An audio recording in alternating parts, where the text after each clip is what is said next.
Alors bonjour à tous et à toutes, il s'agit là d'une annexe du 4e cours sur la construction des cellules et des tissus et je vais vous détailler donc les protocoles en microscopie optique et en microscopie électronique. Il faut bien comprendre ici que notre prétendue connaissance du vivant aujourd'hui, à l'échelle microscopique, repose sur des observations effectuées sur des tissus morts, ayant subi un protocole de préparation hallucinant qui explique facilement les artefacts interprétés comme des mitoses ou des méioses.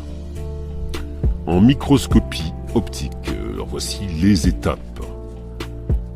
Les tissus vivants sont dans un premier temps longuement baignés dans un mélange de formol et d'acide pour y être tués et fixés. Il est parfaitement logique de tuer la vie que l'on désire observer. C'est l'évidence. Puis ils sont totalement déshydratés par des bains successifs dans de l'alcool de plus en plus concentré. Or, tout tissu vivant comporte entre 65 et 95% d'eau selon l'âge du sujet. 65% chez un vieillard, 95% chez un nouveau-né. Enlever l'eau des tissus, c'est enlever les stigmates de la vie. Ils subissent ensuite un dégraissage radical en passant dans un bain de toluène, nettoyage à sec. Il me semble que c'est le titre d'un film, ça d'ailleurs. Un film d'horreur. Les bribes de tissu résiduelles sont alors plongées dans de la paraffine brûlante, cette liqueur venant théoriquement prendre la place de l'eau et de la graisse à l'intérieur des structures à examiner. On laisse refroidir, ce qui donne une inclusion de ce qui reste du tissu dans un bloc de paraffine solide. Il faut ensuite couper ce bloc en tranches extrêmement fines. Et on use pour cela d'un microtome, c'est-à-dire d'un système de guillotine qui utilise des lames de rasoir pour couper. Ces lames de rasoir ne sont pas changées à chaque coupe et comportent très vite des éraillures. Compte tenu de l'épaisseur de la tranche à obtenir, 0,3 microns à 2 ou 3 microns au maximum, le tranchant de la lame de rasoir pourrait se comparer au tranchant d'une hache bien émoussée, en la tapant préalablement contre un granit bien dur, pour couper par exemple une tranche de viande et en observer la structure. Et effectivement, les tranches obtenues sont tellement abîmées, dilacérées et fripées, qu'il faut les laisser s'étaler lentement en les recueillant sur de l'eau.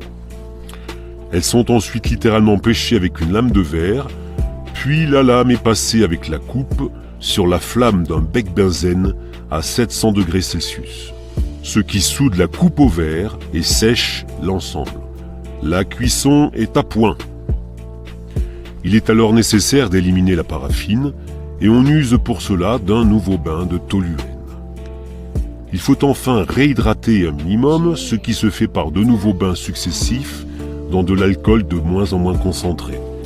Mais bien sûr, il s'agit là d'eau distillée, morte, non informée. On obtient alors une tache blanche opalescente et unie au centre de la lame.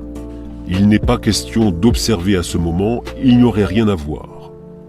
Vous connaissez l'expression, circuler, il n'y a rien à voir. Il faut donc colorer. Mais aucune couleur ne pourrait s'accrocher sur ces restes misérables dilacérés dans tous les sens. Il est nécessaire de mordancer préalablement, comme pour une toile banale que l'on veut teinter.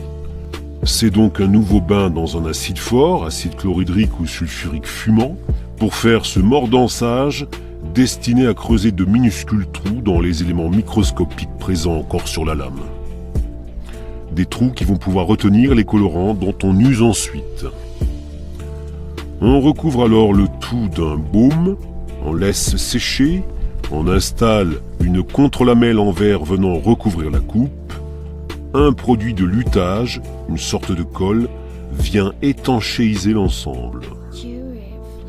En microscopie électronique, le début du protocole est le même. Il s'agit d'obtenir cette fois-ci non plus une inclusion dans de la paraffine, mais dans du plastique liquide, résine, que l'on fait durcir grâce à un cicatif. Cette réaction chimique est loin d'être anodine. Les coupes sont recueillies sur une grille métallique fine, puis recouvertes d'une couche de peinture métallique à base de tungstène. Ce sont les électrons du microscope électronique, bombardement nucléaire, qui passent à travers les mailles de la grille qui permettent d'obtenir une image sur la plaque photographique. Ce n'est que récemment que des protocoles plus respectueux ont été proposés, usant principalement de la congélation de suite après le prélèvement du tissu. Mais là encore, toute congélation implique une cristallisation de l'eau présente dans les tissus. Pour rappel, 60 à 65% chez un vieillard, 90 à 95% chez un nouveau-né. Cette cristallisation entraîne une importante dilatation des molécules d'eau et par conséquent une dilacération des structures microscopiques. Et je n'ai pas de renseignements quant à la coloration, il est probable là encore qu'une métallisation soit indispensable. Et c'est à partir de l'examen au microscope de ça, qui ne mérite même pas le nom de coupe histologique, que nos savants prétendent expliquer la mécanique de la vie. C'est à partir de ça qu'ils décrivent les fameuses mitoses et méioses avec tout leur attirail de fuseaux, centrosomes et chromosomes, faisant ainsi de la cellule le chaînon autonome soi-disant capable de se reproduire à la base de la vie. Pourtant, jamais personne n'a vu de cellules se multiplier ainsi sur le vivant. Les films qui prétendent démontrer ces processus ne sont que des dessins animés plus ou moins grossiers. Tout ceci permet aussi de comprendre que lorsque ces savants modernes prétendent manipuler l'ADN ou l'ARN, qu'ils sont incapables de voir sur le vivant, il y a carrément abus de langage. Cela leur est strictement impossible, et les manipulations génétiques relèvent de la sorcellerie pure. Action du mental sur la matière. C'est une belle conclusion. Une belle conclusion et une belle illustration du foutage de gueule. Je vous remercie beaucoup pour votre écoute et je vous dis à très bientôt pour le prochain cours qui sera donc sur les enzymes. Et très important, n'oubliez pas d'être peureux.